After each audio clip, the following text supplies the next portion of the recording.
Whether you know it or not, your life is very much impacted by the supply chain. Yes, something that you probably don't pay much attention to at all. It's impacting our daily lives in good ways and maybe bad ways, but something impacting the global supply chain and industries, obviously bringing in goods from all over the country and internationally. AI is impacting their day-to-day operations, and I think today's conversation, whether you work around in supply chains and logistics or not, I think today's conversation is one that you're definitely going to want to pay attention to. All right, I'm excited to get into that. But before we do, let me welcome you to the show. This is Everyday AI. My name is Jordan Wilson, and I'm the host. And Everyday AI, it is for you.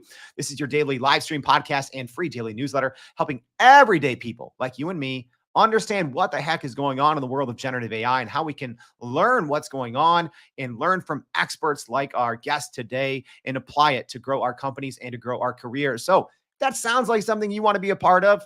Yeah, learning from experts, growing your career sounds good. Make sure you go to youreverydayai.com, sign up for the free daily newsletter where we recap our interview every single day, as well as give you all the AI news, tips, and tools that you need. So if you're listening on the podcast, thank you. Make sure to check out your show notes for that link to go sign up for the free daily newsletter. All right, before we get into today's conversation, well, also a reminder, go check out our Thanks a Million giveaway on our website and newsletter. But let's go over the AI news for today. So Microsoft has unveiled its Phi 3.5 AI model. So Microsoft has launched actually 3 new AI models in its Phi series, marking a significant advancement in AI technology and providing developers with powerful tools for innovation.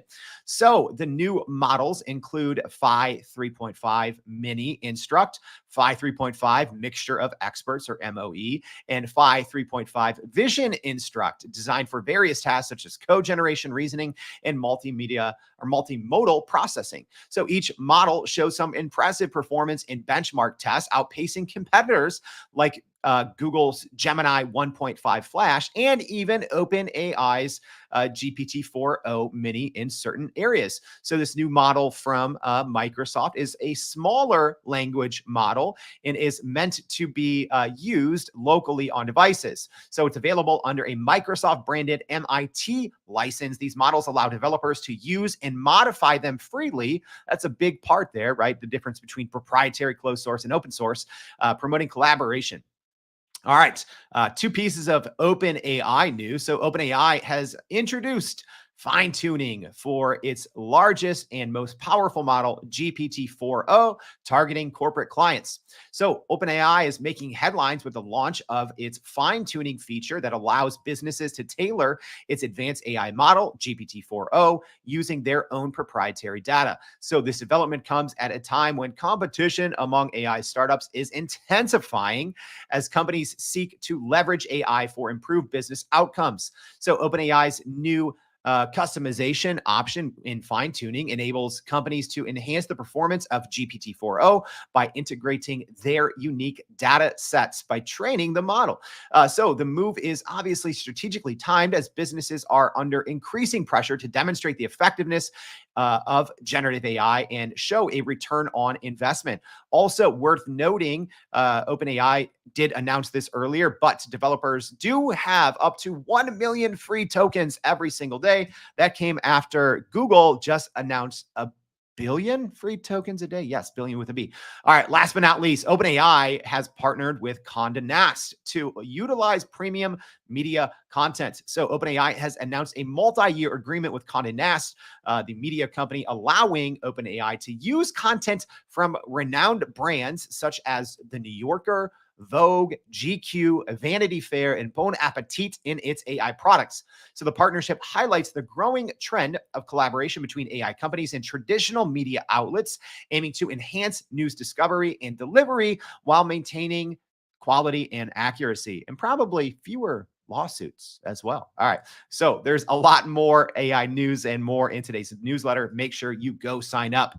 But if you're listening, you probably want to hear about how AI is transforming the global supply chain. And that's something I'm not an expert in, don't worry, but we do have an expert to help guide us through this because I think it's something that impacts our daily lives. So I'm excited. So please help me welcome to the show. There we go. So we have Evan Smith, the CEO and co-founder of Altana. Evan, thank you so much for joining the Everyday AI Show. Yeah, I'm looking forward to it.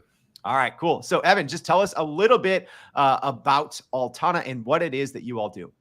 Altana's built the world's largest data network on the supply chain, probably that's ever been created. And we render a bottoms-up, living, breathing view of the global supply chain using artificial intelligence. So think about it like Google Maps for the world's supply chain, connecting governments, businesses, insurance providers, global logistics companies, all into one common operating picture to do a range of jobs, move goods across a border, target fentanyl precursors that are moving around the world, going to the cartels, to just planning supply chains and making them more resilient and shock resistant. So wide range of use cases, all on that one data and AI platform. Yeah, and give us just to set the kind of tone here, Evan. Give us who's your average, client or customer, and really what are they using the platform for ultimately? Well, it's a lot. So we work with governments. We work with Customs and Border Protection, with the Department of Commerce, with Department of Defense, so civil agencies and national security agencies in the U.S. and abroad. We work with global businesses with physical supply chains. So everybody from like a brand or a retailer to a manufacturer in aerospace or auto or apparel. So really sweeping coverage of global business.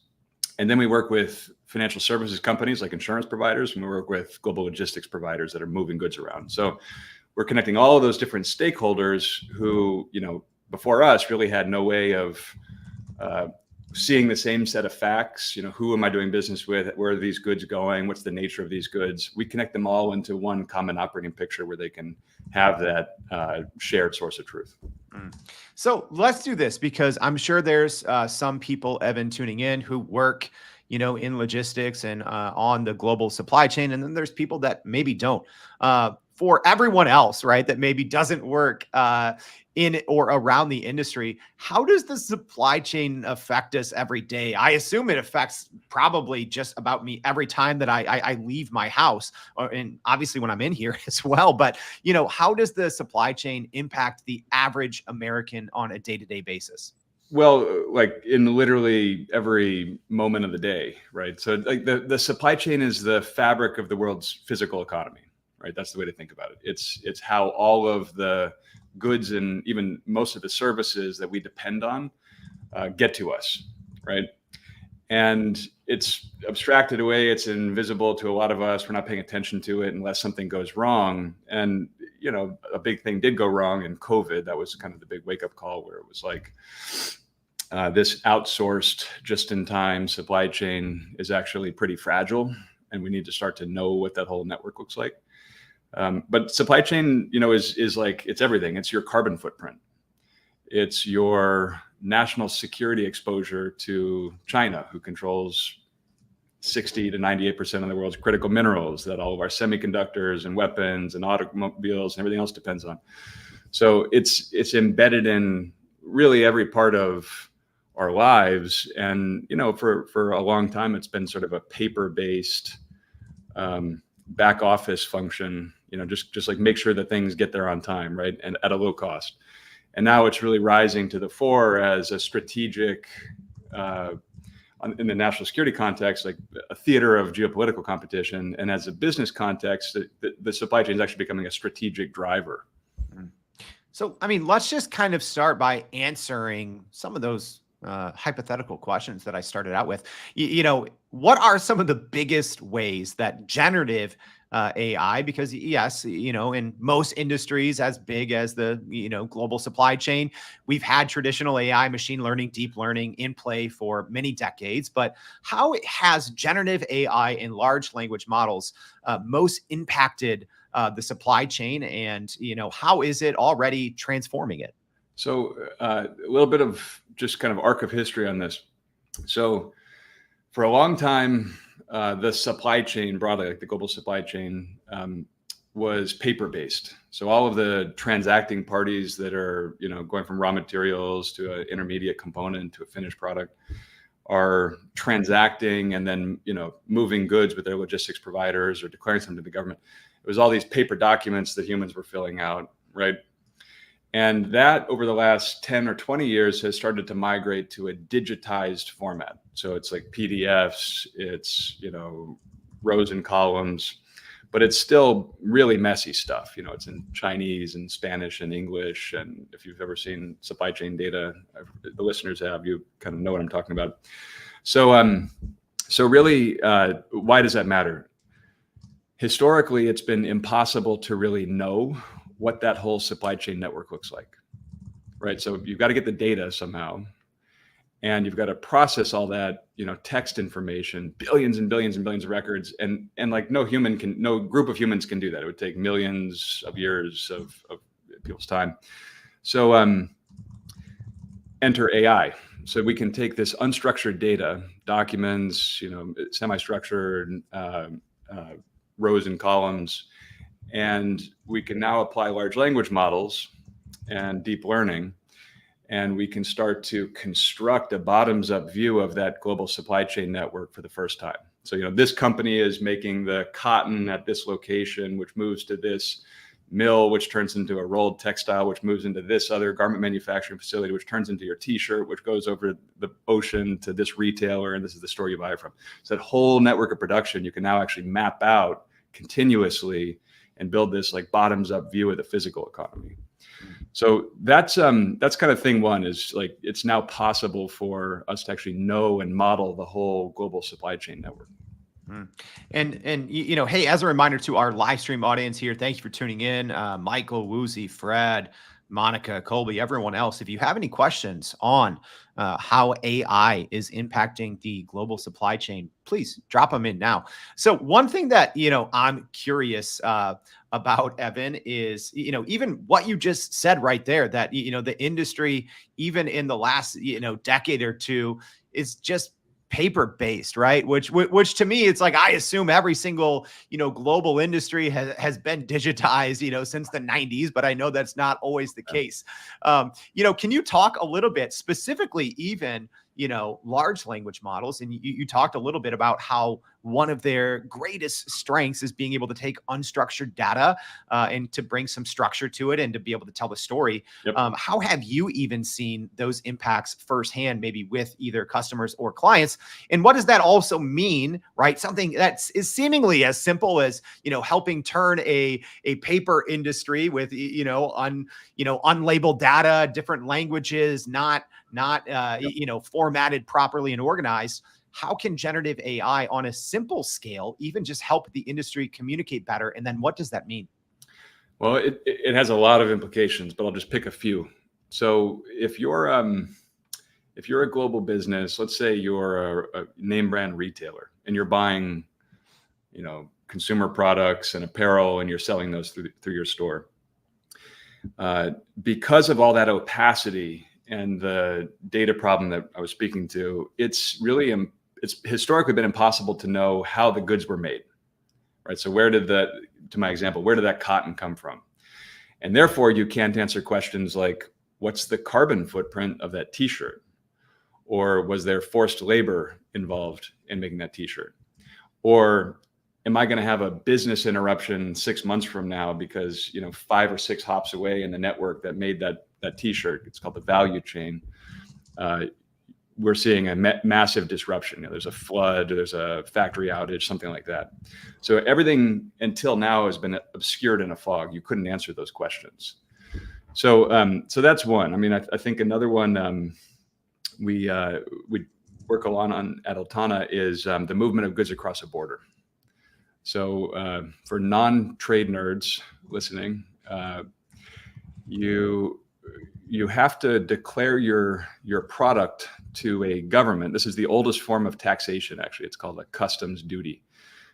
So these tariffs and duties, when you move goods across a border, are how governments manage trade compliance and collect revenue. So the reading of documents and the judgment about what's the nature of the goods, and I have to declare this code, and therefore I'm paying a 5% duty to the government. That's happening on trillions and trillions of dollars of cross-border movements of goods.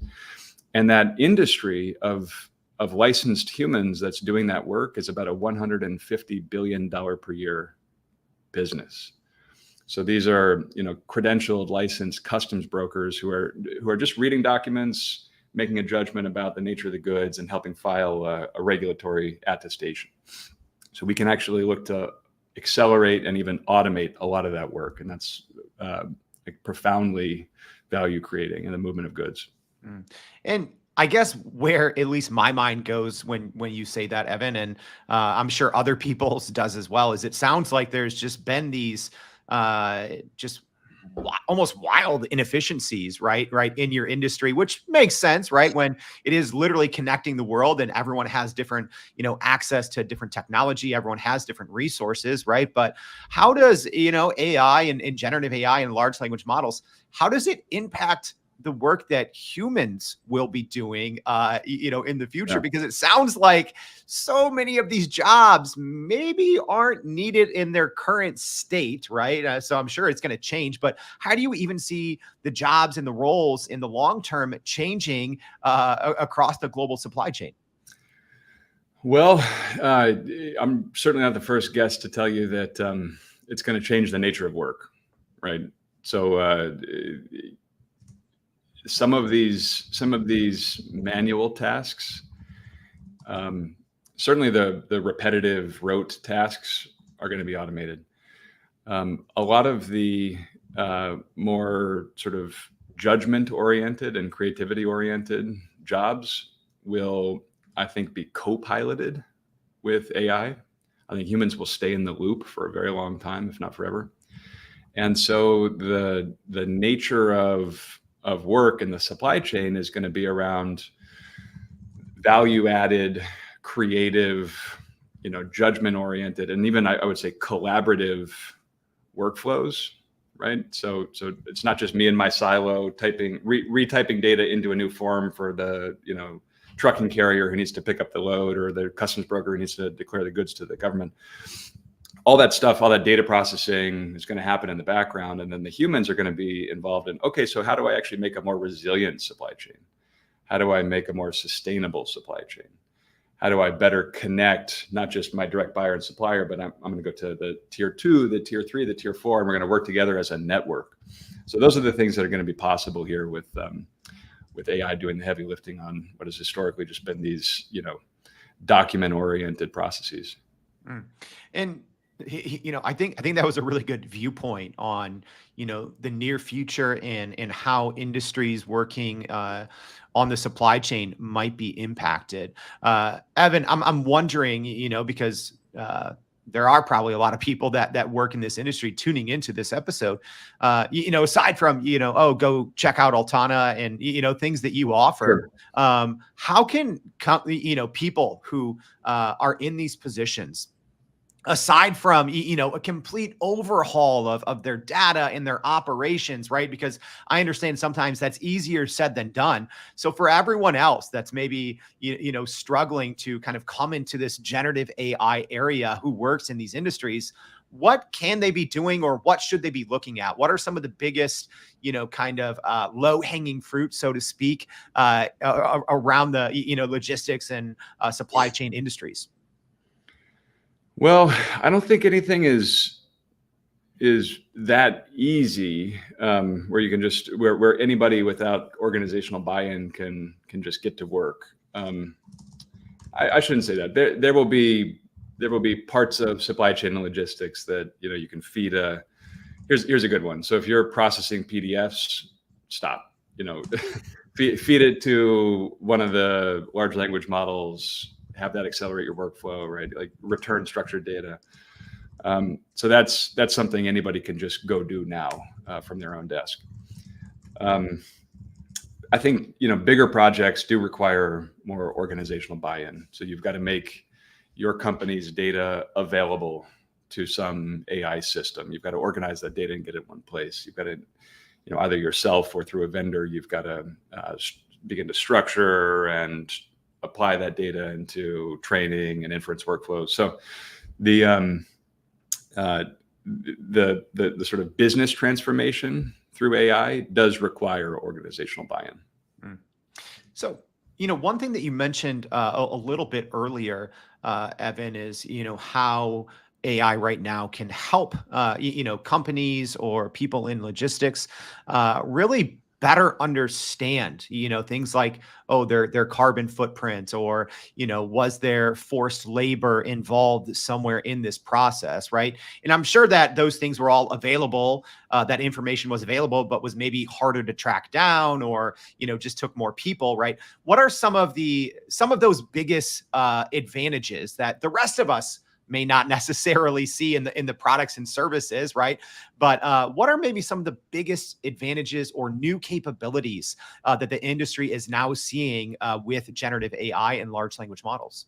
Well, so the one of the ones I'm really excited about is being able to pioneer new kinds of insurance. So if you think about global property and casualty insurance for businesses, right? So it's everything from like cargoes to factories. You're insuring against the loss of the goods or of the capital equipment. The factory burns down, I get paid. But these policies also have what's called a business interruption limit. So I'm going to transfer some of that business interruption risk through insurance. And so the global insurance industry all has this business interruption risk exposure through the supply chain.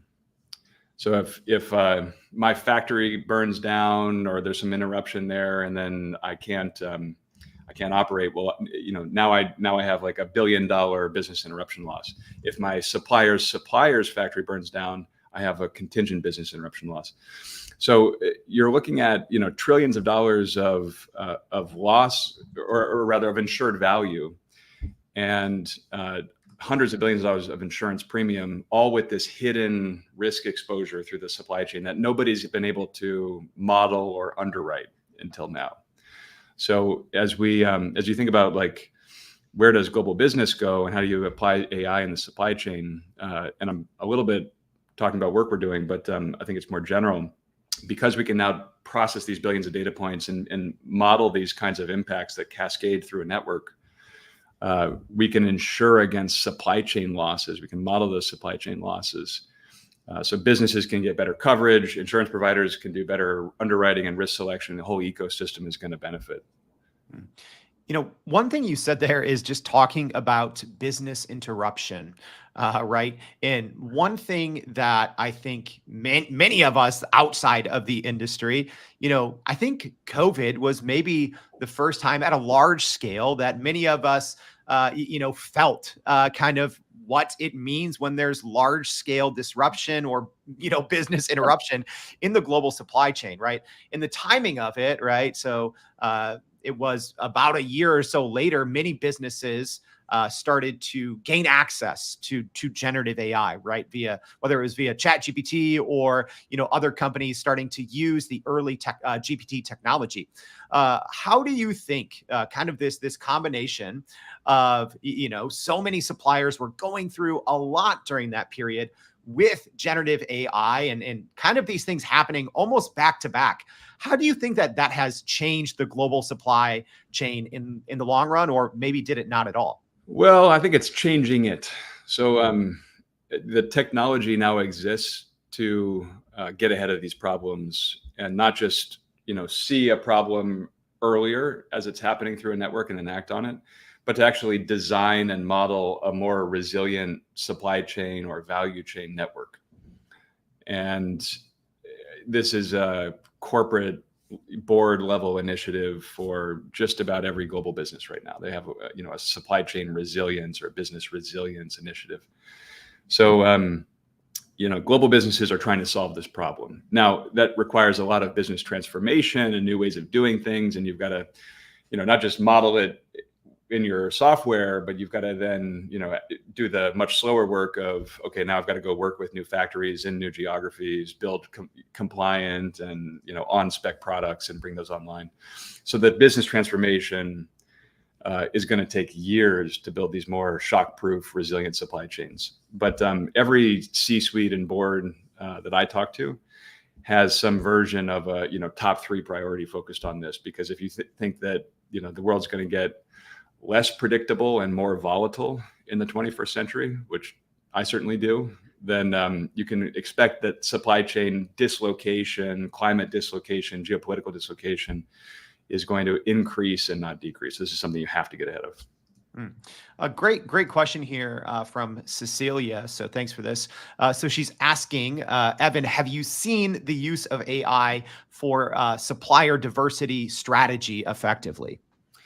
Yeah, so supplier diversity, just for the audience, can mean 2 different things. One is what it like basically having redundancy in your supplier base, so you're not being sole sourced to a single supplier. And another way that term is used in the industry is with respect to the workforce and the kind of human rights profile of the suppliers themselves. So is there child labor? Is it an all-male workforce? Are you sourcing from veterans or people of color? So those are used in 2 different ways in the industry.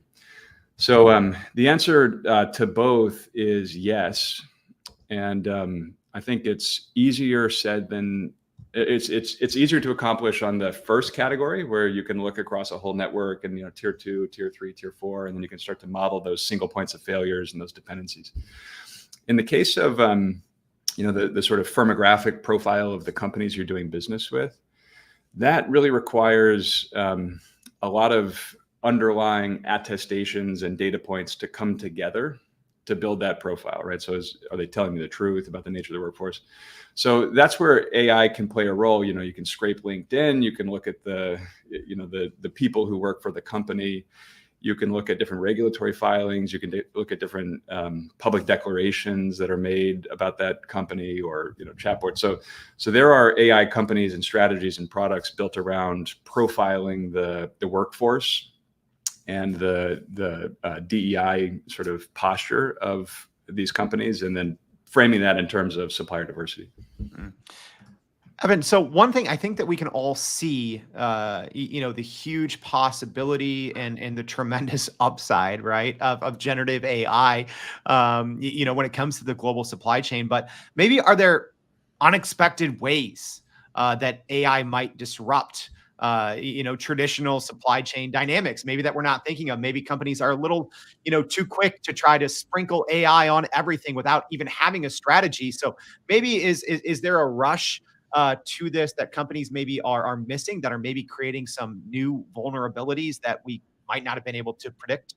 I would say not yet. Just my firsthand experience with these organizations, in supply chain, logistics, sustainability, compliance, they tend to not be very fast moving. So I don't think we're in danger of some runaway unintended consequence anytime soon. What I think, if you fast forward into the future, will be interesting is a lot of the routing and what's called planning, is coordinating supply and demand across buyers and suppliers and doing that across the network. You can imagine a future where that's pretty lights out. Like the analogy would be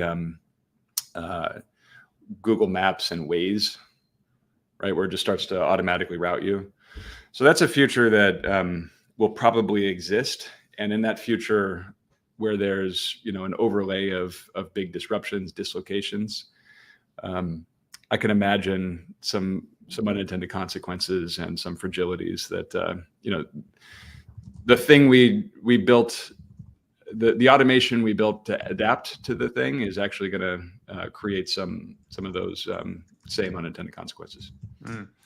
Evan, maybe what's a viewpoint that you have on AI's impact on the supply chain that maybe some of your peers might look at you and be like, "Oh, that's interesting. I wouldn't have expected that out of you." So I have 2. So if you're running a global business, if you're doing business across borders, then if you're not reconceiving of your business as a value chain network. So in other words, it's not just who I sell to and who I buy from directly, but it's my suppliers, back to the soil. It's my customers, all the way to the end use. Then you're not going to succeed in the 21st century. I really believe that. So the world is changing in these ways that, we're going from a outsourcing paradigm and globalization to this new thing that people are talking about in terms of deglobalization, nearshoring, resilience. You have great power competition that's really refactoring the whole supply chain network because of China and US competition. So if you're not organizing your business as a active managed value chain network, and you're just in the traditional mode of I have suppliers and I have customers and that's my worldview, good luck. So that's one take. And I think the other one, you told me to give a Gen AI hot take. So so I was invited to the US Senate to give testimony on AI safety. I was part of that group. And my contribution to the discussion, I think, surprised a few people in the government. So it was a bipartisan panel, and it was very well intentioned. It was actually a great conversation. But one of my contributions was I actually think that the way we're having this conversation, where it's all about defending the public and the government and government data and public data from abuses of AI and from bias and other issues that come up, is actually the wrong conversation to be having. And the conversation we need to have as the United States is, how do we win the AI race in the 21st century? Because these are going to be the commanding heights of geopolitics. And the government is one of the largest holders of data. And if you think about the positive applications of AI in education, in healthcare, in medical research, oncology, right? In being able to manage global supply chains. So the Department of Homeland Security is one of the biggest data holders in supply chain in the world. So I would like us to reframe this and say, how can government proactively cooperate in partnership with industry to leverage data in order to achieve these beneficial, safe, positive, like net positive outcomes of artificial intelligence, and ensure that we win the economic and geopolitical competition of this century. Such a great call out there. Yeah, we're looking at you, government. Work with private industry a little bit more, make the industry better for everyone. All right, I don't know about everyone else. I am feeling much more informed now. But Evan, maybe what is your one biggest takeaway? Because you probably piqued a lot of people's interest. So maybe for those who work in the industry, what's your one biggest takeaway on how people can start using generative AI and large language models to really move their piece or their part of the global supply chain forward? So I would say you can now know and manage your value chains. Raw materials, intermediate goods, finished products, customers, that whole chain. It's possible to know it, and it's not just something you inherit blindly. Love it. Love to see it. All right. This was a great one. I think, Evan, that you really just, at least for me even, right? I didn't know a ton. I didn't know a ton about, how AI is impacting the global supply chain, but I think you just helped walk me and the rest of our audience through it. And we thank you so much. So thank you, Evan, for joining the Everyday AI Show. We really appreciate your time. Thanks, Jordan. This was fun. And hey, as a reminder, everyone, there was a lot there, a lot of value. So if you haven't already, make sure you go to our website, youreverydayai.com. We're going to be recapping today's conversation with Evan, putting in a lot of additional resources and some takeaways for you, because yeah, we covered a lot there. So make sure you do that. And then make sure you join us tomorrow and every day for more Everyday AI.